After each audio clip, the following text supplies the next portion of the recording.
सुमित का आज कॉलेज में पहला दिन था। सुमित के माता पिता का एक एक्सीडेंट में देहांत हो चुका था। उसके चाचा ने उसकी परवरिश की थी। सुमित पढ़ने में बहुत तेज था, इसलिए उसे स्कॉलरशिप मिलती रही जिससे उसके पढ़ने का खर्च न के बराबर आता था। सुमित कॉलेज पहुंचा तो उसने देखा वहां का माहौल ही अलग था। पढ़ने पर किसी का ध्यान नहीं था, सभी मौज मस्ती में लगे रहते थे।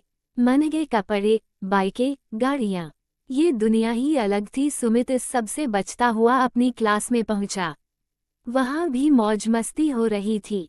सुमित अपनी नई किताबों को लेकर बहुत उत्साहित था। वो किताब निकालकर पढ़ने बैठ गया। तभी एक लड़का जिसका नाम मोहन था उसके पास आया। मोहन, अरे भाई, तुम किस दुनिया से आए हो? कॉलेज के पहले ही दिन पढ़ने बैठ गए। यहाँ सब मौज मस्ती कर रहे हैं, तुम भी करो। सुमित ने कोई जवाब नहीं दिया तो मोहन को गुस्सा आ गया। उसने सुमित की किताब छीनकर बाहर फेंक दी। सुमित ने कुछ नहीं कहा, वह उठा और कॉरिडोर में पड़ी अपनी किताब को उठाकर बाहर गार्डन में एक पेड़ के नीचे बैठकर पढ़ने लगा।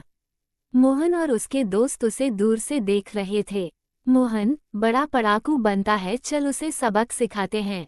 सभी सुमित के पास पहुंच जाते हैं, उससे किताब छीन लेते हैं। ये देखकर सुमित को गुस्सा आ जाता है। वो उसने अपनी किताब वापस करने के लिए कहता है, पर वे नहीं मानते और किताब को एक दूसरे की ओर उछाल देते हैं। तभी दूर से एक लड़का, जो कि शायद सीनियर लग रहा था, मजबूत कदकाठी का था, उसका नाम अमित था। वह दौड़ता हुआ वहां आया और बोला, अमित, क्यों बे तुम सारे आज ही कॉलेज आए हो और कॉलेज को अपने बाप का घर समझ लिया? क्यों इसे परेशान कर रहे हो? मैं बताऊं तुम्हें रैगिंग कैसे करते हैं। ये सुनकर सभी घबरा जाते हैं और चुपचाप वहां से जाने लगते हैं। अमित उनसे किताब लेकर सुमित को देता है। अमित, तुम बहुत सीधे हो, ऐसे काम नहीं चलेगा। वैसे डरो मत, ये अब तुम्हें परेशान नहीं करेंगे।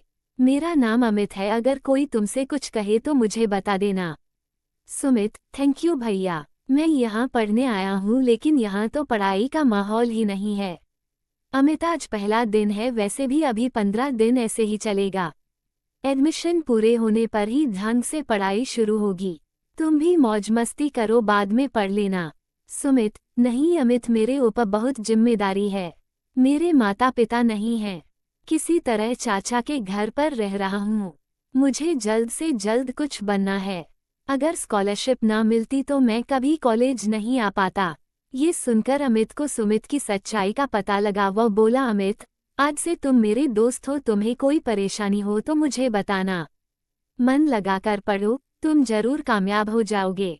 सुमित शाम को घर आया तो चाचा ने पूछा, चाचा बेटा कैसा था कॉलेज का पहला दिन? चाची, कैसा होगा, मौज मस्ती करने ही तो जाते हैं, कॉलेज उड़ाओ अपने चाचा के पैसे। चाची सुमित को पसंद नहीं करती थीं। वे हमेशा ही उसे ताने मारती रहती थीं।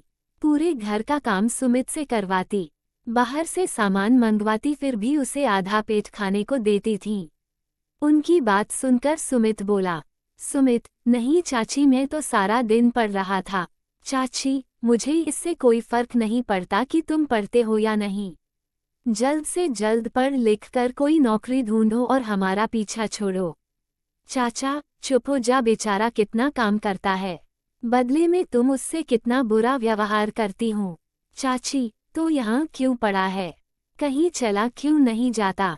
चाचा, जिस दिन यह अपने पैरों पर खड़ा होगा चला जाएगा।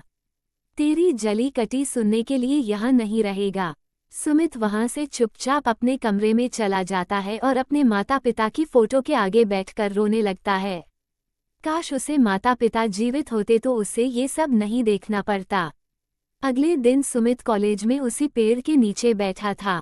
आज उसका पढ़ने का बिल्कुल मन नहीं था। तभी वहां अमित आ जाता है। अमित, क्या बात है? सुमित आज बिल्कुल नहीं पढ़ रहे। सुमी, अमित कल की बातें अमित को बता देता है। अमित, मैं यहीं हॉस्टल में रहता हूँ, तुम चाहो तो मेरे साथ आकर रह सकते हो। सुमित, नहीं, मैं अभी वहां से नहीं आ सकता। मैं कमाकर चाचा जी को पैसे देना चाहता हूँ, तो उन्होंने मेरी पालन पोषण और पढ़ाई पर खर्च किए वो एक कर्ज है, जिसे उतार कर ही वहां से निकलूंगा। अमित, एक काम कर, मेरे साथ चल, यहीं पास में एक इंस्टीट्यूट है, तू वहाँ कोचिंग देना शुरू कर दे, शाम को वहाँ पढ़ाना शुरू कर। इससे तुझे पैसे भी मिलेंगे और तेरी पढ़ाई भी हो जाएगी। अमित सुमित को लेकर शाम को इंस्टीट्यूट पहुँच जाता है। सुमित को वहाँ पढ़ाने का काम मिल जाता है। अब सुमित देर रात को घर जाता और सुबह जल्दी ही घर से निकल जाता था। सुमित ने पैसे जोड़ने शुरू कर दिए। अब वो घर में भी कुछ पैसे देने लगा था। सर्दी की एक रात को सुमित कोचिंग से घर की ओर जा रहा था। सुनसान सड़क को वह पार कर रहा था। तभी अचानक तेज स्पीड में एक कार आई। इससे पहले सुमित कुछ समझ पाता, वह कार उसे टक्कर मारकर चली गई। आगे जाकर कार रुकी, लेकिन कुछ ही देर में वो वहां से चली गई। सुमित सड़क पर बेहोश पड़ा था। तभी किसी ने पुलिस को फोन कर दिया। पुलिस उसे लेकर अस्पताल पहुंच गई। सुमित के सिर में काफी चोट आई थी। अमित को ये बात पता लगी तो वह अपने कुछ दोस्तों के साथ अस्पताल पहुंचा। बाहर एक बेंच पर सुमित के चाचा बैठे थे। चाचा, बेटा सुमित के सर में काफी चोट आई है और उसका एक पैर टूट गया है। पता नहीं बेचारे की किस्मत में क्या लिखा है। ऐसा ही हादसा इसके माता पिता के साथ हुआ था। अमित, चाचा जी आप चिंता मत करो, हम सब सुमित का ध्यान रखेंगे, आप घर जाओ। अमित ने अलग जाकर अपने दोस्तों से कुछ बात की। उस दिन से अमित और उसके दोस्त सुमित की देखभाल करने लगे। कुछ दिन में सुमित ठीक होने लगा, लेकिन उसके पैर में लंबे समय के लिए प्लास्टर चढ़ गया था। सुमित, अमित तुमने मेरे लिए बहुत कुछ किया है, मैं इसका एहसान कैसे चुकाऊंगा। अमित, चुप कर, तू मेरा छोटा भाई है, चिंता मत कर। कुछ दिनों में सुमित को छुट्टी मिल गई। अमित उसे अपने साथ अपने हॉस्टल ले गया, उसकी देखभाल करता रहा। कुछ महीनों में सुमित धीरे धीरे चलने लायक हो गया। बुरा समय टल गया था। वह फिर से कोचिंग में पढ़ाने लगा। अब वह अमित के साथ हॉस्टल में रहता और कभी चाचा चाची से मिलने जाता। वह हर बार उन्हें कुछ पैसे दे आता था। इसी तरह समय बीत रहा था। सुमित की पढ़ाई पूरी हो गई। अमित पहले ही पढ़ाई पूरी करके एक कंपनी में नौकरी कर रहा था। वहीं उसने सुमित की नौकरी भी लगवा दी। एक दिन सुमित को पता लगा कि उसके चाचा बहुत बीमार हैं। वो उनसे मिलने गया। सुमित, चाची चलिए मैं आपको अस्पताल ले चलता हूँ, वहाँ आपका अच्छे से इलाज होगा। चाचा, नहीं बेटा, डॉक्टरों ने जवाब दे दिया है, अब मैं कुछ दिन का मेहमान हूँ, पर सोचता हूँ मेरे बाद तेरी चाची का क्या होगा। हमारी कोई संतान तो है नहीं, तू एक काम कर देना, मेरे मरने के बाद इसे किसी वृद्धा आश्रम में पहुँचा देना। ये सुनकर चाची चाचा के पैरों के पास बैठकर रोने लगी। सुमित, कैसे बात करते हो चाचा, मैं आपका बेटा नहीं हूँ, आप और चाची मेरे साथ रहेंगे जीवन भर। सचिन दोनों को अपने घर ले आता है। कुछ दिन बाद चाचा का देहांत हो जाता है। सुमित उनकी अंतिम क्रिया पूरी करता है।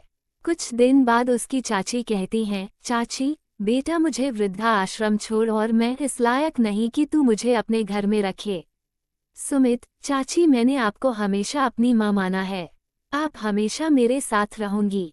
मैंने चाचा को वचन दिया था, आप पूरे हक से अपने बेटे के साथ रहो। ये सुनकर चाची रोने लगी और सुमित को गले से लगा लिया। अमित को बड़े भाई के रूप में पाकर सुमित का जीवन बदल गया। ऐसा दोस्त जिसने उसकी सारी परेशानियां खत्म कर दी, किस्मत वालों को मिलता है। तो दोस्तों, ये थी हमारी आज की कहानी। पसंद आई हो तो प्लीज़ लाइक और सब्सक्राइब करें। धन्यवाद। जय हिंद, जय भारत।